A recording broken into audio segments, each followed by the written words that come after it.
Tonight on Prime Business, Israel says Ghana is still the most attractive country for investment and trade partnerships, even though it's calling for deeper trade portfolio between both countries. It is not insignificant, but it is not too vast. Like we're talking about a couple of hundreds of millions in terms of trade, but this is not the full potential, far from it.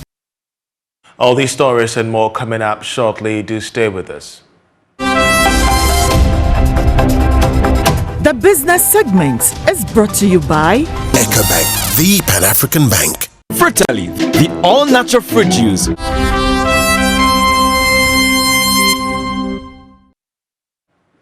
Hello, welcome. I'm Charles Ayitey. Tonight, shareholders of Standard Chartered Bank are to be paid 1 cedi 84 pesos per share as dividend for last year. Now, this was after shareholders of the bank approved this amount at its annual general meeting today. George Rafi has more.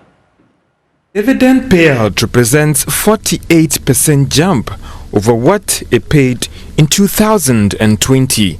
And on cash basis, Standard Chartered Bank is giving out 250 million Ghana cedis to shareholders, representing 74% of the profit for last year. However, the bank was prepared to pay some 2 cedis 57 pesos per share as dividend, but the Bank of Ghana had to review this downwards to 1 cedi 84 pesos because the Bank of Ghana want the bank to build up its reserves due to the current environment. But this didn't go down well with some shareholders at the meeting. On the dividend, let me commend you seriously. The proposition you put forward, except that the regulator has a different opinion on how to bring it down. But we thank you very much for that. The auditor has commented on provision or the impairment on debtors, loans and advances. We want the board to work on it. It was a turning issue during their audit work. We pray that this impairment is brought down to the various minimum going forward. But the board chair of the bank, that is Dr. Emmanuel Kuma, maintained that despite the challenging environment, the bank was able to put some strong profits before tax. The bank's continuous commitment to create shareholder value remains central to all our long-term strategic actions. Here at home, our Ghanaian economy is also experiencing massive challenges with accelerating interest rates, rapid depreciation of the local currency, rising inflation and cost of living, including energy cost, and mounting public sector debt burdens. By all accounts, ladies and gentlemen, this is a tough environment to operate, let alone succeed. But we are undaunted and do see potential opportunities as the economy rebounds, although slowly, gingerly, and perhaps unpredictably. But Managing Director of Standard Chartered Bank, Masanete, later added that the bad debt that has been written off will definitely be recovered. Yes, I did indicate that the economic environment is quite challenging. However, we'll continue to focus on our priority areas, being the productive sectors of the economy. The real economy seems to be, some of our clients seem to be doing quite well and are quite resilient. And we'll continue to support our clients through this challenging environment and focus on our strengths as a bank. Standard Chartered Bank ended 2021 with some strong growth in profit after tax of 694 million Ghana cedis, representing a 3% jump over what it had for last year. However, this declined to 438 million Ghana cedis after it had to pay some taxes to the state. This is the first time in 2 years that the bank is hosting an in-person annual general meeting due to the spread of COVID-19 during those years. Now, members of the Venture Capital and Equity Association are urging governments to review the requirement of foreign investors entering into the country's capital market. Here's more in this report.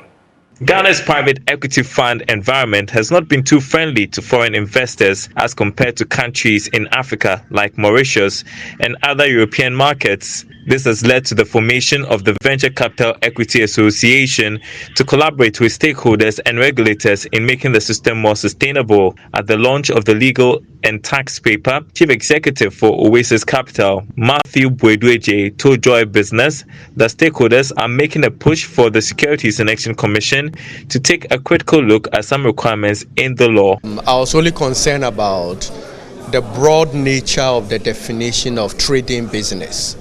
That was done to be too encompassing, which inadvertently has affected some investment, that foreign direct investment that people would otherwise make into a venture capital or private equity firm may come under that qualification. So if we set a threshold as high as $1 million for that category, then it means that there is a whole gamut of a large population who may have investment that don't meet that requirement, who may not necessarily be able to make investment. Then you lose that opportunity.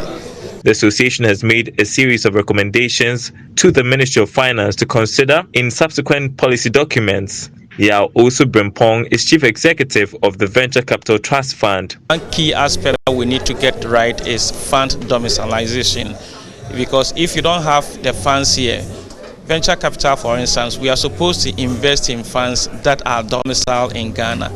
So if you have them, some funds may want to raise funds here, but because they are domiciled outside Ghana, we cannot invest in them. So the issue of domiciliation is very, very key for venture capital and the private equity association as well, and that is what the association is trying to address. And the two key issues are tax issues and then regulatory issues. Once we get those right, we will be attractive to foreign investors, and then we will get a lot of fund managers coming into the Ghanaian system, and it will open up the economy.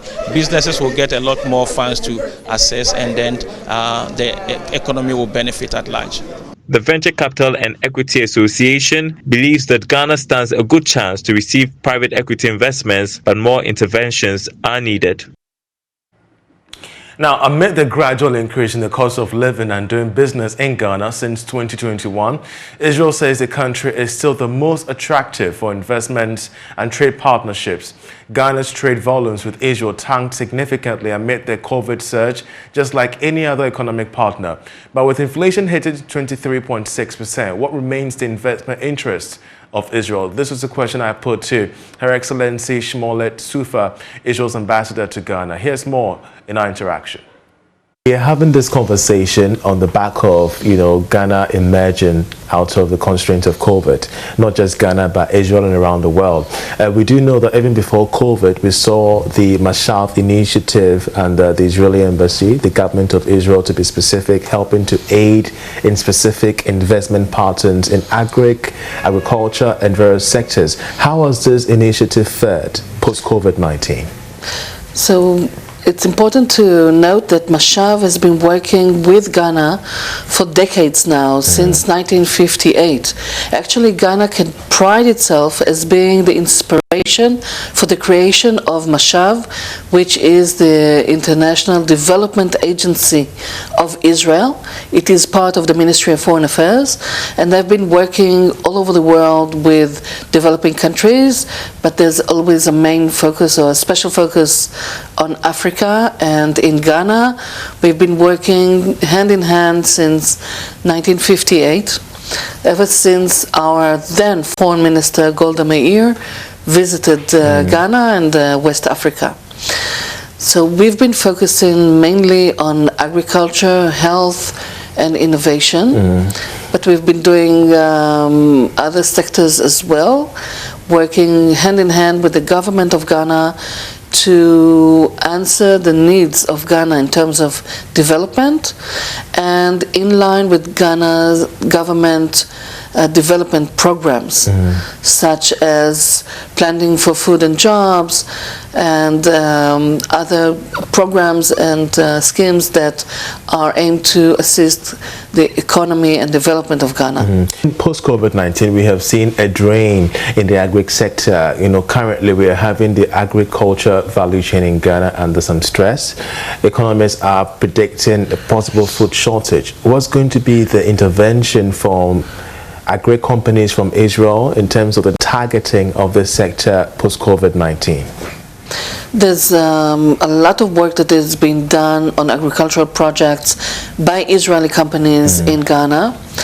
I don't want to name specific companies, but Israeli companies in Ghana work for better crops and more fields that will yield more crops than usual, bring in Israeli technology. And if we go back, for example, to the Mashav work, we are working with the agricultural sector to get more people acquainted with the Israeli technologies, with the Israeli methodologies of agriculture. There's another program that we are very happy to have together with the Ministry of Food and Agriculture, and it's called Foreign Training in Agriculture, where for around 200 students of agriculture from Ghana will be traveling to Israel to go through an 11-month program of both academic studies and hands-on experience working in Israeli farms, getting acquainted with how Israeli agriculture is all about, and then come back and bring in that knowledge with them, and with the support of the Israeli Embassy and the Ministry of Food and Agriculture will continue to create their own projects, agribusiness, and benefit the agricultural sector in Ghana. So with all the interventions, could you put a monetary value to the investments that Israel is making to Ghana's agri sector, even post-COVID-19 alone?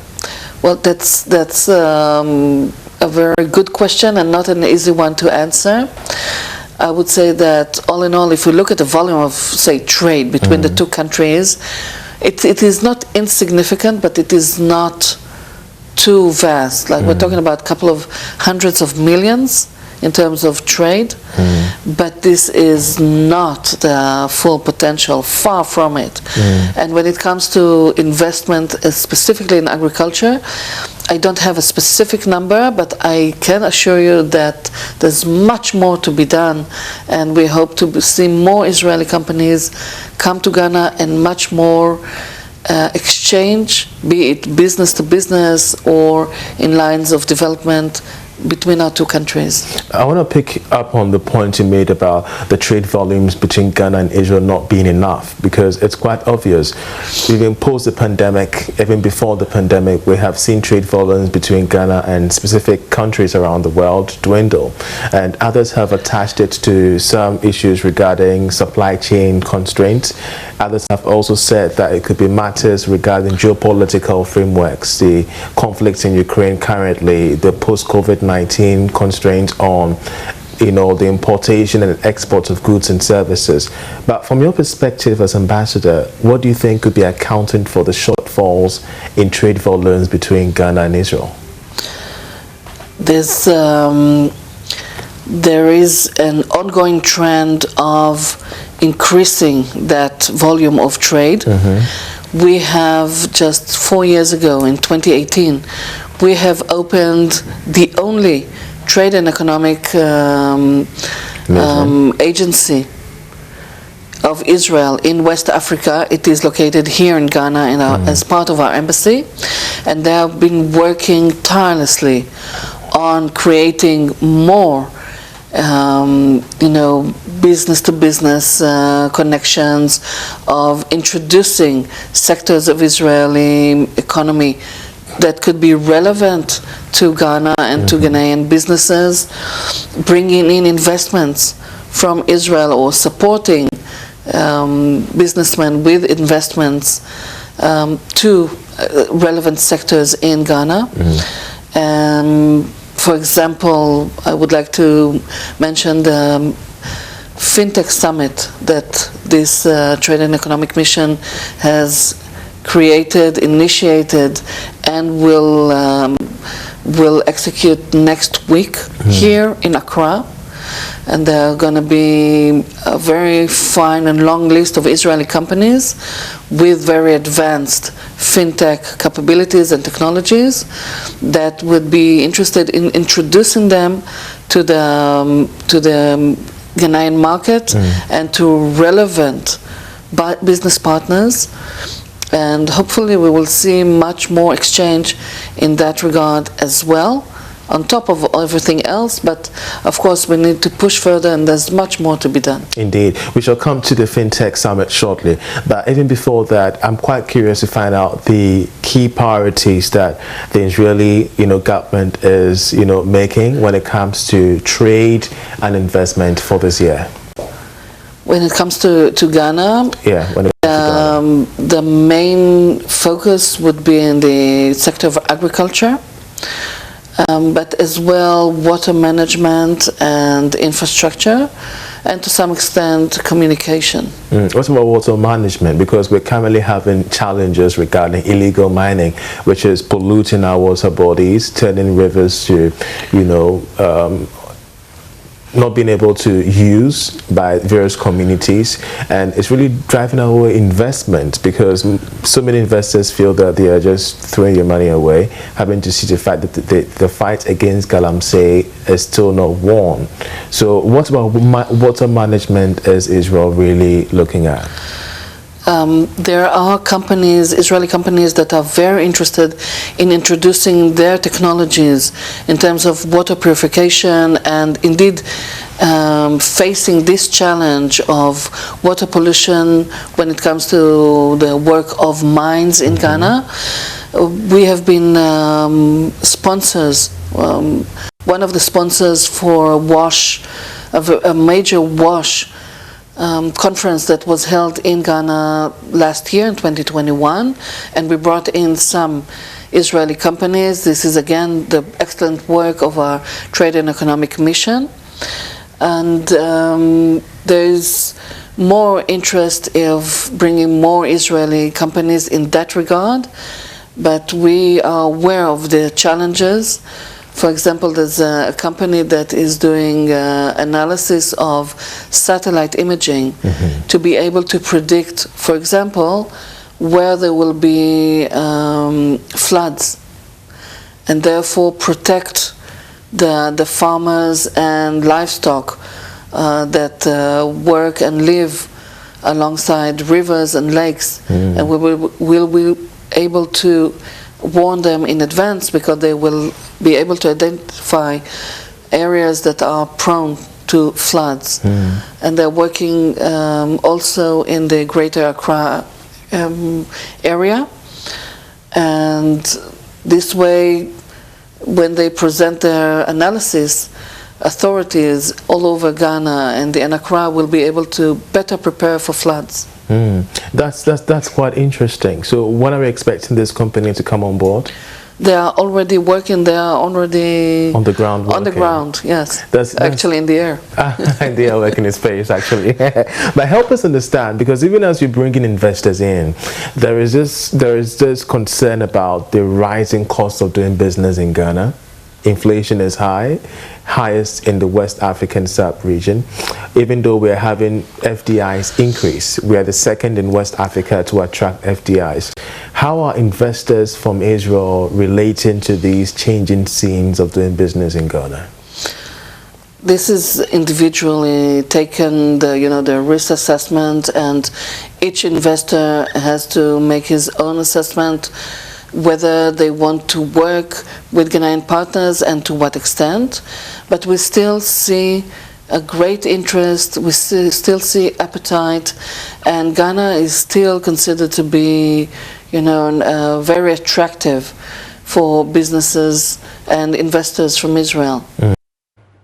Israel's ambassador to Ghana, Shlomet, there in the interaction with Joy Business. Away from that, unavailability of data on startups and innovation hubs across the country is set to be a major challenge in policy formulation, investment and proffering solutions that addresses their needs. According to Director for Research and Policy at Ghana Hubs Network, Ayitey, the situation has created the need to create a database system using talent from within.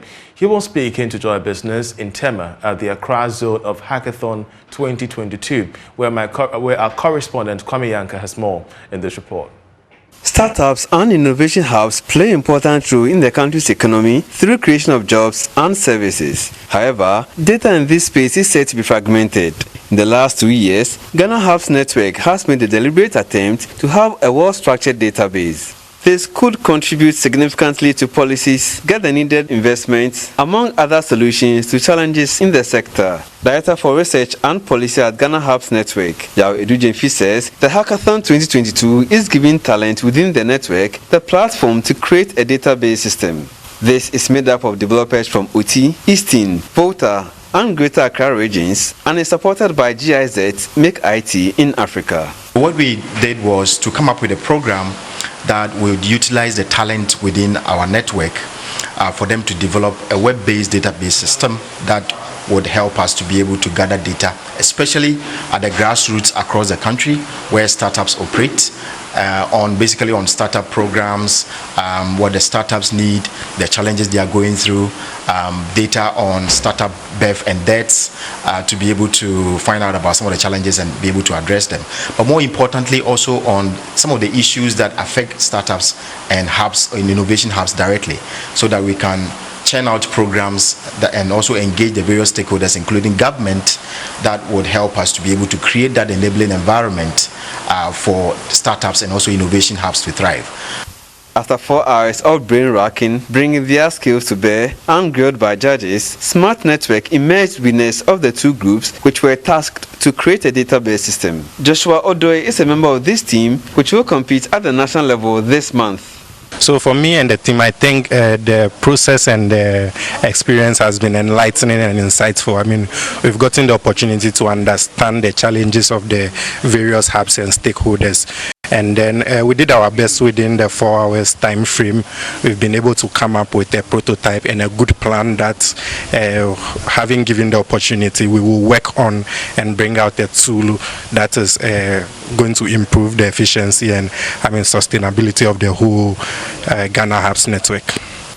Courage Komlasase, who served as a judge on the technical robustness and relevance of the event, is expecting the overall winner to build a good system for the network. The network would have contracted a third party to build this particular platform, but they've decided to go through a hackathon route. And hackathon gives us a chance to see other people who are in the ecosystem who have other ideas that can contribute. So for the fact that they didn't go out there to just contract one third party to give this contract to, but decided to open it out to every young person to partake, for me that alone is innovative. And we hope that the end goal at the end of the day is to have the winning team go through the process and build a very robust platform for the network. Meanwhile, a member of the GIZ Make IT in Africa team, Rosina Nab, says her outfit will continue to support such events aimed at creating solutions. The role that GIZ Make IT is playing in this project is on the financial side as well as the technical side. So in as much as we are supporting the Ghana Hubs Network with financial support, we are also supporting them in the implementation of the project. So going along the journey of how the project is being rolled out and how it's meant to benefit the hubs here in Ghana. That the mandate of which the project has been commissioned is actually being followed thoroughly. Ghana Hubs Network believes startups and innovation hubs could play an important role in the African continental free trade in future.